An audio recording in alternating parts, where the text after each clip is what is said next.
You see, I really wanted to have friends, but it was impossible because I had no shared interests with my classmates. The girls only gossiped about celebrities, and the boys only cared about sports. I was the only one who was into science and math. I was a loner and turned more and more into a target. Not so much because I was smarter, but because I was both smarter and prettier than the other girls. It was too much. When on Valentine's Day, I was the only girl that got a love letter from an anonymous boy. All the other girls were super envious, especially Yolanda. The day after I got the love letter, she came to school wearing makeup and tried to win over the most handsome boy in our class. I cringed so hard seeing her so desperately craving the validation of a guy.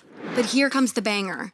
The boy she approached told her that he didn't like her and that he was actually into me. It turned out that he had been the one who'd sent me the love letter. He rejected her in front of the whole class. And while the boys started laughing at Yolanda for having been rejected, she started crying.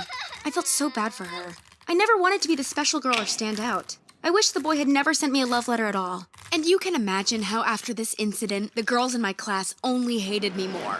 At the same time, school was too easy for me. I was constantly bored in class and developed all kinds of behavioral issues, like becoming a smartass who always corrected her teachers if they said something wrong. Sometimes I even embarrassed them by calling them incompetent, suggesting they should find a new job. One time, for example, we were supposed to learn how to take care of a human baby by taking care of an egg. We all got an egg that had a face drawn onto it, and that was signed with a pen by our teacher. We were supposed to protect it for a week to prove we could take care of a human baby.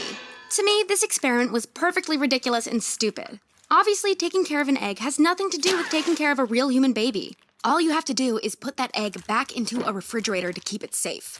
So I thought it was funny to buy another egg, paint a face on it, stab a pen into it, put it on the teacher's desk with a sign next to it saying infanticide.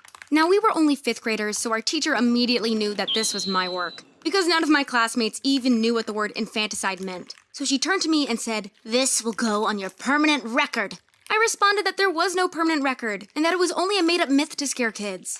I told her as soon as I left primary school, no one would know about what I'd done.